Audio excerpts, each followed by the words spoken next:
Shalom JCU CK7. Shalom. Aku percaya kita masih ada di sini karena kasih setia Tuhan. Amin. Amin. Yang percaya sorakan haleluya. Haleluya.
Sekali lagi sama-sama katakan.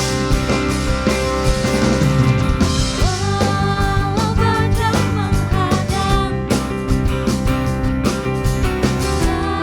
bumi pun bergoncang, namun Kau kan setia Tuhan. Namun Kau kan setia,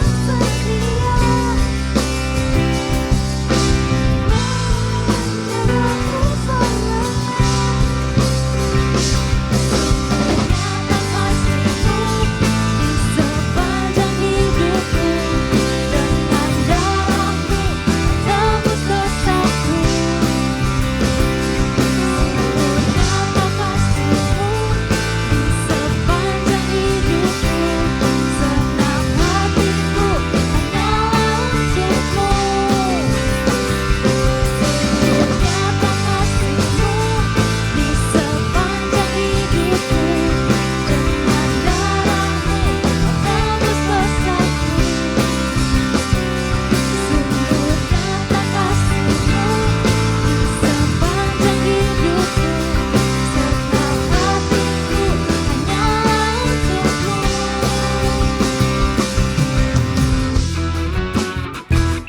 Kasih setia Tuhan selalu nyata dalam hidup kita, amin.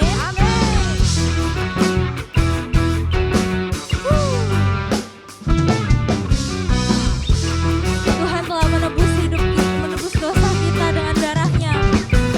Mari sama-sama sorakan haleluya. Nyata kasih-Mu di sepanjang hidupku, dengan darah-Mu Tuhan Kau menebus dosa kami. Sekali lagi katakan. Di sepanjang hidupku, senang hatiku hanyalah untuk-Mu. Sungguh nyata kasih-Mu di sepanjang hidupku, dengan darah-Mu Kau tebus dosaku. Sungguh nyata kasih-Mu di sepanjang hidupku, senang hatiku hanyalah untuk-Mu. Senang hatiku hanyalah untuk-Mu. Senang hatiku hanyalah untuk-Mu. Berikan tepuk tangan yang meriah.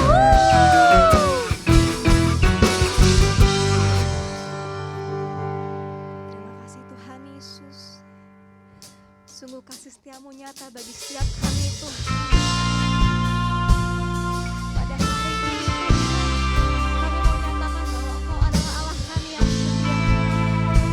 Terima kasih Tuhan Yesus.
Mari angkat kedua tanganmu dan nyatakan, I sing praises, I sing praises to your name. Amen. Oh Lord, praises to your name. Hanya Engkau yang layak. Oh Lord, for your name is great and worthy to. Come on, sing, I sing praises, I sing praises to your name. Amen. Oh Lord, praises to your name. Oh Lord, for your name is great and worthy to be praised. I sing praises, I sing praises to your name. Oh Lord, praises to your name. Oh Lord, for your name is great and worthy to be praised.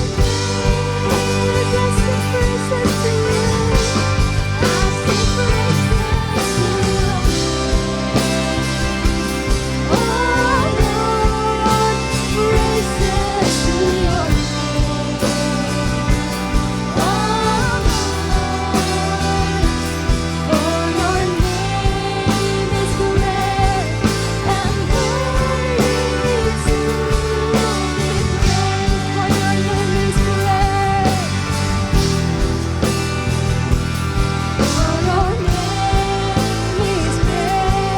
and worthy to be praised. For your name is great and worthy to berikan yang terbaik buat Tuhan Yesus. Haleluya. Sungguh hanya Engkau yang layak untuk kami puji Tuhan. Terima kasih Tuhan Yesus untuk kasih setiamu bagi setiap kami Tuhan. Tuhan, ajar kami Tuhan untuk selalu setia Tuhan, hidup sesuai dengan rencanamu Tuhan. Terima kasih Tuhan Yesus, ini setiap kami Tuhan, ambil alih hidup kami Tuhan, pimpin hidup setiap kami Tuhan. Terima kasih Tuhan Yesus. Anak-anak muda yang siap untuk menyerahkan hidupnya kepada Tuhan, mari sama-sama nyatakan amin. Amin. Shalom teman-teman JC Youth. Perkenalkan, nama saya Liana dan saya pelayanan di Joshua Generation Kids English Church dan juga di Kom Junior. Sehari-hari saya bekerja di Prudential Indonesia sebagai internal auditor. Sekian perkenalan dari saya dan hari ini saya dikasih kesempatan untuk membagikan sebagian dari firman Tuhan tentang bagaimana kita bisa menjadi terang di tengah kehidupan kita. Sebelum kita mulai, mari kita berdoa. Tuhan Yesus, terima kasih ya Tuhan untuk hari ini Tuhan, untuk kasih-Mu yang begitu luar biasa ya Bapa. Kami bisa berkumpul kembali untuk mendengarkan sebagian dari firman-Mu. Berbicaralah Tuhan dari pribadi ke pribadi ya Bapa, sehingga firman-Mu Tuhan menyegarkan kami, menguatkan kami ya Bapa. Dan biarlah Tuhan Yesus Engkau mengajar kami ya Bapa untuk menjadi terang di tengah kehidupan kami. Terima kasih ya Tuhan, di dalam nama Tuhan Yesus Kristus kami berdoa dan mengucap syukur. Haleluya, amin. Oke, jadi pokok ayat hari ini adalah Filipi 2 ayat 14 sampai dengan 16. Mari kita buka Alkitab kita dan kita baca bersama-sama. Filipi 2 ayat 14. Lakukanlah segala sesuatu dengan tidak bersungut-sungut dan berbantah-bantahan, supaya kamu tiada beraib dan tiada bernoda sebagai anak-anak Allah yang tidak bercela di tengah-tengah angkatan yang bengkok hatinya dan yang sesat ini, sehingga kamu bercahaya di antara mereka seperti bintang-bintang di dunia. Sambil berpegang kepada firman kehidupan, agar aku dapat bermegah pada hari Kristus, bahwa aku tidak percuma berlomba dan tidak percuma bersusah-susah. Oke, sekarang saya mau teman-teman bayangkan. Ketika kita menyalakan lampu di kamar, otomatis gelap itu pasti menyingkir. Dan saat terang hadir, kegelapan itu tersingkir dengan sendirinya, tetapi tidak menghilang. Saat terang itu dimatikan, maka gelap itu kembali. Terang harus selalu ada, agar gelap tidak menyelimuti sesuatu sepenuhnya. Jadi gelap gulita. Itulah goal dari ayat ini, agar kita menjadi terang yang terus bercahaya di tengah-tengah dunia yang gelap ini. Jadi, menurut teman-teman, apa nih yang dimaksud Tuhan untuk bersinar atau menjadi terang? Tentu kita bukan lampu, bukan?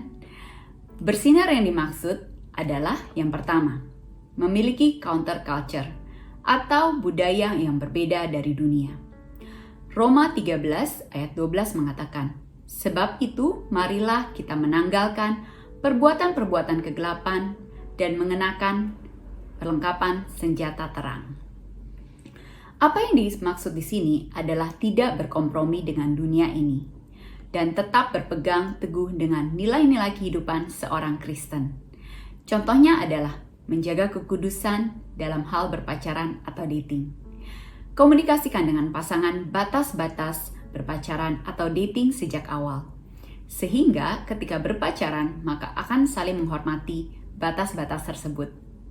Itu yang saya lakukan ketika saya mulai berpacaran dengan suami saya. No kissing on the lips until the wedding day.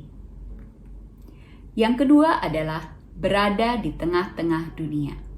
Ini kita bisa lihat di Matius 5 ayat 16, di mana dikatakan, demikianlah hendaknya terangmu bercahaya di depan orang, supaya mereka melihat perbuatanmu yang baik dan memuliakan Bapamu yang di sorga. Wow, luar biasa ya ayat ini.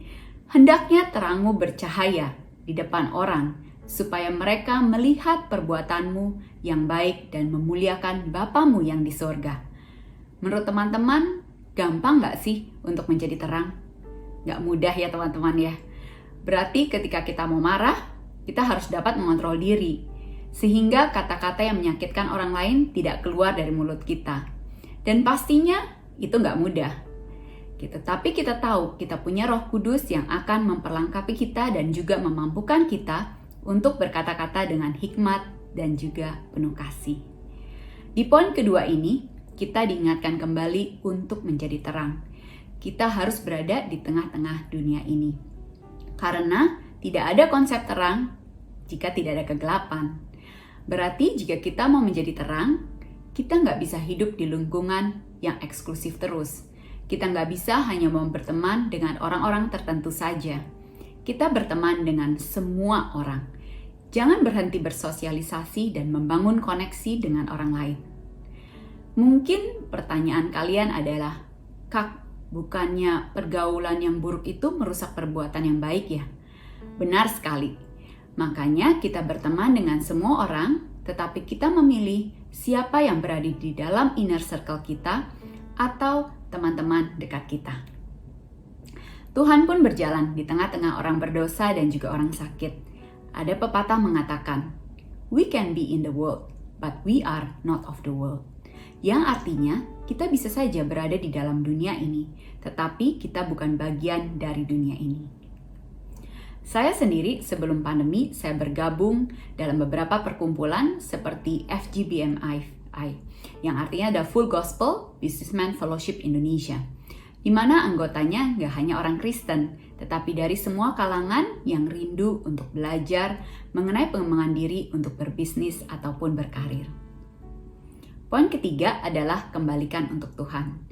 Nah, ini kita bisa baca di Matius 5 ayat 16. Tidak stop di perbuatan yang baik, tapi juga memuliakan Bapamu yang di sorga.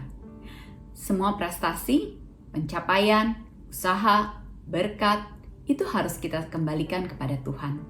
Karena semuanya itu dari Tuhan dan untuk Tuhan. Jika kita berhasil, itu bukan karena kekuatan kita sendiri, tetapi Tuhan yang membawa kita untuk meraihnya. Biarlah segala puji syukur kita berikan kepada Tuhan. Sehingga orang lain juga bisa melihat kita bisa atau mampu karena ada Tuhan Yesus yang menolong. Jika ada yang memuji saya, contohnya ya, Liana selamat ya, gitu. Saya pasti selalu bilang, puji Tuhan. Karena saya mau mengembalikan semua pujian kepada Tuhan yang telah menolong saya, dan saya juga mau teman-teman saya tahu kalau saya punya Tuhan yang begitu luar biasa. Secara prakteknya, gimana nih teman-teman supaya kita bisa menjadi terang di kehidupan kita sehari-hari? Yang pertama adalah perhatikan ucapan kita.